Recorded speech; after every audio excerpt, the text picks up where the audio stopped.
الحمد لله نحمده ونستعينه ونستغفره ونعوذ بالله من شرور أنفسنا ومن سيئات أعمالنا من يهده الله فلا مضل له ونشهد أن لا إله إلا الله وأن محمدا عبده ورسوله فقد قال الله تعالى في كلامه المجيد أعوذ بالله من الشيطان الرجيم بسم الله الرحمن الرحيم إن الله وملائكته يصلون على النبي يا أيها الذين آمنوا صلوا عليه وسلموا تسليما اللهم صل على محمد وعلى آل محمد كما صليت على إبراهيم وعلى آل إبراهيم إنك حميد مجيد اللهم بارك على محمد وعلى آل محمد كما باركت على إبراهيم وعلى آل إبراهيم إنك حميد مجيد الحمد لله আল্লাহ রাব্বুল আলামিনের দরবারে অশেষ অগণিত লাখো কোটি শুকরিয়া আদায় করি যে রব্বুল আলামিনের প্রিয় দিন আফদালুল ইয়াউম আল্লাহ পাক রব্বুল আলামিনের কাছে আফদালুল আইয়ামি ইনদাল্লাহি ইয়াউমুল জুমআহ রাসূল সাল্লাল্লাহু আলাইহি ওয়াসাল্লাম বলেছেন আল্লাহর কাছে সবচেয়ে পছন্দনীয় দিন হচ্ছে জুমার দিন, আজকের দিন। সুবহানাল্লাহ বলছেন। আল্লাহর পছন্দনীয় মানে কি? আল্লাহর পছন্দনীয় যেটা হবে আমরা যদি সেটা করি এটার মধ্যে বিশেষ কিছু নিয়ামত থাকবে। যেমন আপনারা রোজা রাখেন, আল্লাহ পাক রব্বুল আলামিন হাদিসে কুদসিতে বলেছেন আস-সাওমু লি, রোজা হচ্ছে আমার জন্য, ওয়া আনা আজজি বিহি, রোজা হচ্ছে আমার জন্য আর এই রোজার প্রতিদান আমি দেব। সম্মানীয় উপস্থিতি, এই জুমার দিন হচ্ছে আল্লাহ পাক রব্বুল আলামিনের কাছে পছন্দের দিন। এই জুমার দিন আল্লাহর মসজিদে, আল্লাহর ঘরে যাদেরকে আগে ভাগে কবুল করেছে তারাও আল্লাহর কাছে প্রিয়। আল্লাহ পাক রব্বুল আলামিন আমাদেরকে অসংখ্য মানুষ থেকে বাছাই করে সকল কার্যক্রম থেকে ফারেক করে আল্লাহর ঘর মসজিদে আল্লাহর মেহমান হিসেবে আসার তৌফিক দিয়েছেন। সেই জন্য আমরা আল্লাহ পাক রব্বুল আলামিনের দরবারে সকলে একবার কালিমাত শুকর আদায় করছি আলহামদুলিল্লাহ। লাখো কোটি দরুদ সালাম আমাদের সকলের প্রিয় মানুষ, বিশ্ব মানবতার মহান শিক্ষক হযরত মুহাম্মদ সাল্লাল্লাহু আলাইহি ওয়াসাল্লামের উপর। সকলে পড়ছি সাল্লাল্লাহু আলাইহি ওয়াসাল্লাম। সম্মানীয় উপস্থিতি, আমরা এমন একটি মাসের মধ্যে রয়েছি যে মাসটি হচ্ছে আরবি গণনা করার জন্য যে 12টি মাস রয়েছে। এই 12টি মাসের প্রথম মাস, বাংলা মাসের প্রথম মাস কোন মাস? বৈশাখ মাস। ইংরেজি মাসের প্রথম মাস কোন মাস? জানুয়ারি মাস।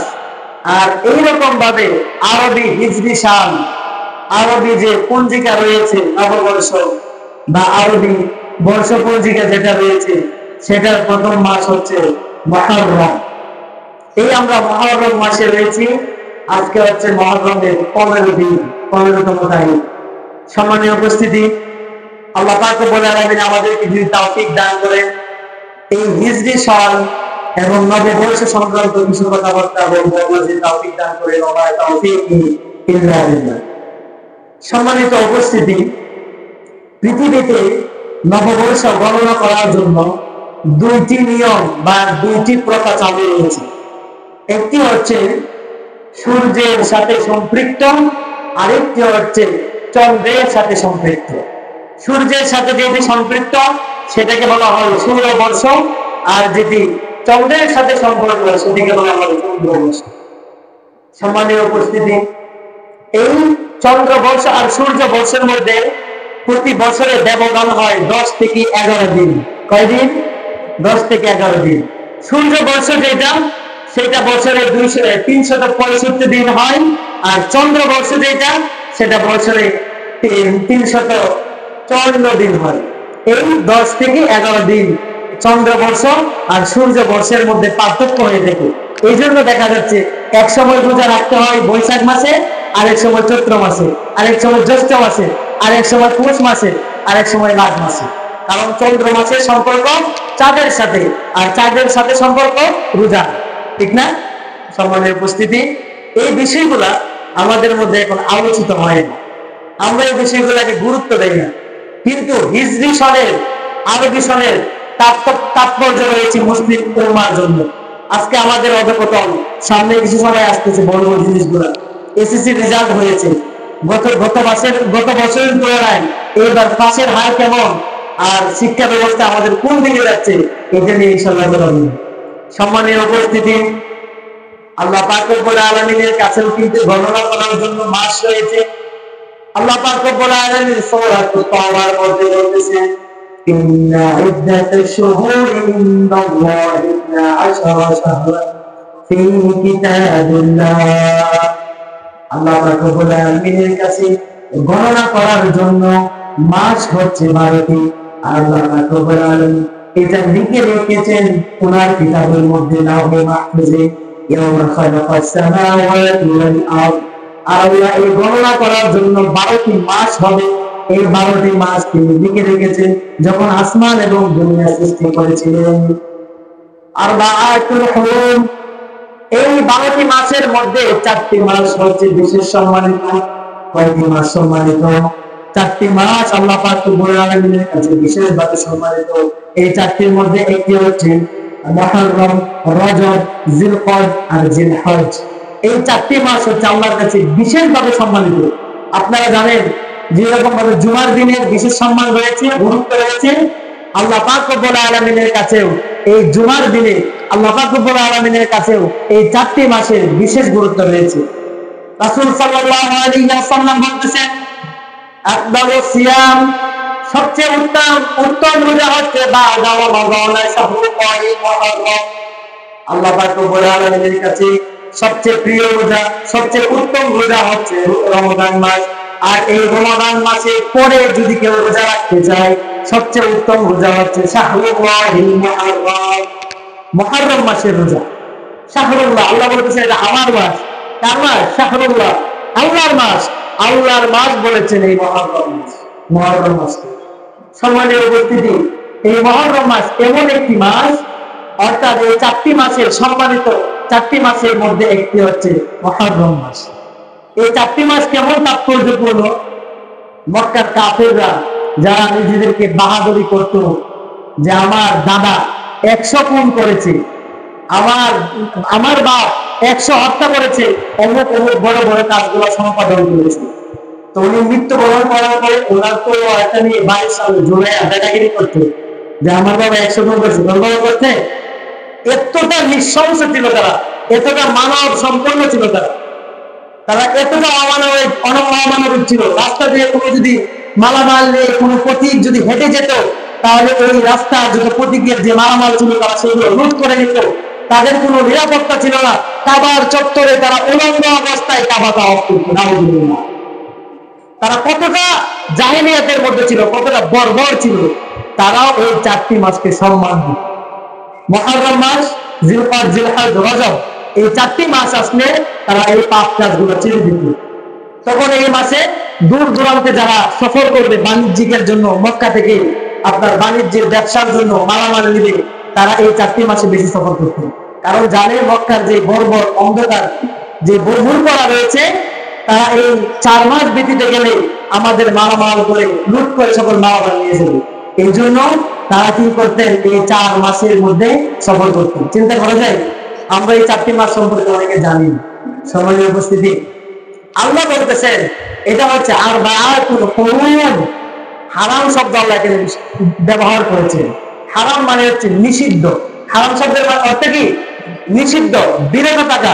আর এখানে আল্লাহ পাক রব্বুল আলামিন পুরো হারাম দ্বারা বুঝিয়েছেন সম্মানিত। হারাম দ্বারা সম্মানিত হয়, যেমন মসজিদুল হারাম। এই মসজিদুল হারাম মানে কি অপবিত্র মসজিদ, নিষিদ্ধ মসজিদ না, এটা হচ্ছে সম্মানিত মসজিদ। আর হারাম শব্দটা কেন এখানে এসেছে? কারণ এই কাবার চত্বরে কোনো মানুষকে হত্যা করা জায়েজ নেই। এই জন্য আপনারা টিভিতে দেখবেন কাবার চত্বরে যে পুলিশ থাকে তাদের কিন্তু রাইতেও থাকে না, তো ডান্ডা বেরি থাকে না। আর আল্লাহ পাক রব্বুল আলামিন এই জায়গাতে নিরাপত্তা দিয়েছেন, দুনিয়ার কোন শাসক চাইলেও এখানে হত্যাকাণ্ড চালাতে পারবে না। সম্মানীয় উপস্থিতি, যেটা বলতেছিলাম, এই হিজরি সনের সাথে আমাদের কি সম্পর্ক? হিজরি সনের সাথে আমাদের অনেক সম্পর্ক রয়েছে। হিজরতের সূচনা হয়েছিল রাসূল সাল্লাল্লাহু আলাইহি ওয়াসাল্লাম মক্কা থেকে মদিনা আসার মাধ্যমে। কিন্তু হিজরতের যে বর্ষটা রয়েছে, হিজরি বর্ষ, সেটা গণনা হয়েছিল রাসূল সাল্লাল্লাহু আলাইহি ওয়াসাল্লামের ইন্তেকালের প্রায় 17 বছর পরে, অর্থাৎ হিজরতের প্রায় 17 বছর পরে। হিজরতের 17 বছর পরে হিজরি নববর্ষ গণনা শুরু হয়। উমর রাদিয়াল্লাহু তাআলা আনহুর যুগে ইরাক এবং কুফার গভর্নর ছিলেন হচ্ছে হযরত আবু মুসা আশআরী রাদিয়াল্লাহু তাআলা আনহু। তিনি উমর রাদিয়াল্লাহু তাআলা আনহুর কাছে চিঠি লিখলেন, ইয়া আমিরুল মুমিনিন, আমাদের কাছে অনেক চিঠি আছে, আমাদের কাছে অনেক পত্র আছে। এই পত্রের মধ্যে লেখা থাকে শাবান মাস। আমরা বুঝতে পারি না এটা কি এই বছরের নাকি গত বছরের। এই জন্য আমাদেরকে গণনা করার জন্য নির্দিষ্ট কোনো একটা পঞ্জিকা, নির্দিষ্ট কোনো একটা সন ব্যবহার করা উচিত। এই পরামর্শ দেওয়ার পরে আরো অনেক আরব, তখন ছিল মদিনাটা ছিল একটা রাষ্ট্র। উমর রাদিয়াল্লাহু তাআলা আনহুর সময় অর্ধেক দুনিয়া শাসন করছে না, তখন একটা মদিনা ছিল বড় মাপের একটা সুলতানি আমল, একটা বড় মাপের রাষ্ট্র ব্যবস্থা ছিল।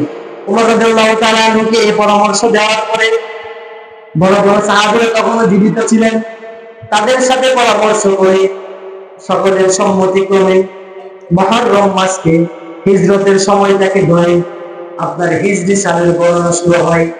যেই সময় এই প্রস্তাবটা করা হয় সেটা ছিল হচ্ছে আপনার 17তম বছর। হিজরতে 17তম বছর জুমাদাল উলা 10 তারিখ ছিল, যেই সালটাকে নির্ধারণ করা হয়েছিল যে এই সাল থেকে হিজরি বছরের গণনা শুরু হবে। তখন আরবের মধ্যে প্রথম মাস ছিল মুহররম মাস। 12টি মাস গণনা করার জন্য প্রথম মাস ছিল মুহররম মাস। কিন্তু যেই তারিখ থেকে গণনা করবে সিদ্ধান্ত হলো, সেই তারিখটা ছিল জমাদুল উলার 10 তারিখ। কয় তারিখ? 10 তারিখ। কিন্তু শৃঙ্খলার খাতিরে, সবকিছু সহনীয়তার খাতিরে ওনারা ওইটাকে ধরে নিলেন মুহররম মাস থেকে হিজরি মাসের শুরু গণনা হবে। এই উমর রাদিয়াল্লাহু তাআলা আনহুর সময় থেকে হিজরতের গণনা বা আরবি সালের গণনা শুরু হয়েছিল। সম্মানিত উপস্থিতি, এই হিজরতের সাথে আমাদের সম্পর্ক কি? অনেকে প্রস্তাব করেছিলেন যে রাসূল সাল্লাল্লাহু আলাইহি ওয়াসাল্লাম যে বছর জন্মগ্রহণ করেছিলেন ওই বছর থেকে আমাদের নিজস্ব মুসলিম মিল্লাতের জন্য একটি সন হতে পারে। রাসূল সাল্লাল্লাহু আলাইহি ওয়াসাল্লাম যে বছর ইন্তিকাল করেছেন সেই বছর হতে পারে। কিন্তু রাসূল সাল্লাল্লাহু আলাইহি ওয়াসাল্লাম যখন জীবিত ছিলেন তখন তিনি একটি পত্র লিখেছিলেন, খ্রিস্টানদের সাথে সন্ধি হয়েছিল। ওই সন্ধিটা লিখেছিলেন আলী রাদিয়াল্লাহু তাআলা। আলী রাদিয়াল্লাহু তাআলাকে বলা হয়েছিল তুমি লেখো হিজরতের 7ম হিজরি তুমি এটা লিখে দাও। তখন আলী রাদিয়াল্লাহু তাআলা পরামর্শ দিলেন যে হিজরি সালটাকে ধরা যেতে পারে। এই জন্য সম্মানিত উপস্থিতি, হিজরতটা কেন হয়েছিল এইটার তাৎপর্য সকল মুসলিম মিল্লাতের সন্তানদের কাছে পৌঁছে দেওয়ার জন্য সকল উমর রাদিয়াল্লাহু তাআলা সকল বড় বড় সাহাবারা সিদ্ধান্ত নিলেন যে হিজরত কেন হয়েছিল আমাদের মুসলিম মিল্লাতের সন্তানেরা জানবে, আর আমাদের মুসলিম মিল্লাতের ইতিহাস কি তারা জেনে এটা আমল করার চেষ্টা করবে। সম্মানিত উপস্থিতি, হিজরি সালের গণনা আমাদের মধ্যে একবারেই নেই বলা চলে। আজকে ইংরেজি কথা স্পষ্ট আমরা চিন্তা করে দেখা কিন্তু আজকে আমাদের আরবি মতো গাড়ি আমরা অনেকে বলতে পারবো না, এমনকি এটা হিজরি কত সাল চলতেছে এটা বলতে পারবো না। কিন্তু এটা আমাদের জন্য হিজরত ছিল সত্য মিথ্যার মধ্যে পার্থক্যকারী। বাতিলকে পিছনে রেখে রাসূল সাল্লাল্লাহু আলাইহি ওয়াসাল্লাম নিজের পরিবার, ঘর বাড়ি, আত্মীয়-স্বজন সকলকে ছেড়ে তিনি হিজরত করেছিলেন।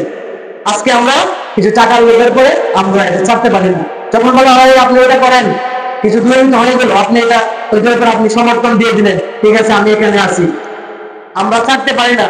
কিন্তু রাসূল সাল্লাল্লাহু আলাইহি ওয়াসাল্লাম শিক্ষা দিয়েছিলেন দুনিয়ার মধ্যে তুমি যদি কণিকের কিছু পেতে চাও তাহলে তোমাকে আখিরাতের দিকে তাকাতে হবে, দুনিয়ার কণিকের জীবন গুলোকে কুরবান দিতে হবে। সম্মানীয় উপস্থিতি, আজকে আসলে আমাদের যে বলতে হয় না জিনিসটা এরকম নেই। মানুষের তারিফেই হচ্ছে, মানুষের পরিচয় হচ্ছে মানুষ ভুল করবে। রাসূল সাল্লাল্লাহু আলাইহি ওয়াসাল্লাম বলেছেন তোমরা যদি ভুল করে ছেড়ে দাও তাহলে তোমাদেরকে ধ্বংস করে আল্লাহ এমন একটি জাতি সৃষ্টি করবে যারা সকালবেলা ভুল করে আবার সন্ধ্যাবেলা আল্লাহর কাছে ক্ষমা চায়। সম্মানীয় উপস্থিতি, মানুষ ভুল করবে কিন্তু আমাদের ভুল থেকে ফিরে আসতে হবে। দেখেন আজকে আমাদের আশেপাশে অনেকগুলো খবর আছে, আপনাদের মধ্যে তারা মসজিদে আসবে, আমাদের মধ্যে এসে মসজিদে বসে থাকতেন, আজকে তারা কোন দেশে চলে গেছে, তারা কি নিয়ে গেছে, তাদের সাথে কি আছে। রাসূল সাল্লাল্লাহু আলাইহি ওয়াসাল্লাম বলেছেন একজন মানুষ যখন মৃত্যুবরণ করে ইয়াতবাউল মাইয়িতা তালাতাতু, একজন মানুষ যখন মৃত্যুবরণ করে তার সাথে তিনটি জিনিস তার কবর পর্যন্ত যায়।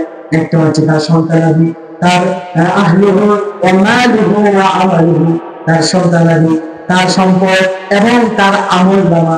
ফায়ারজিউ আহলিহি ওয়া মালুহু, তার কাছ থেকে ফিরে আসে, চলে আসে, তার সন্তানাদি কবরে তার সাথে থাকে না, তার সম্পদ তার সাথে থাকে না, ইয়াতবাউল মাইয়িতা, তার সাথে ওয়ায়াবকা আমালুহু, তার সাথে থেকে যায় তার আমল।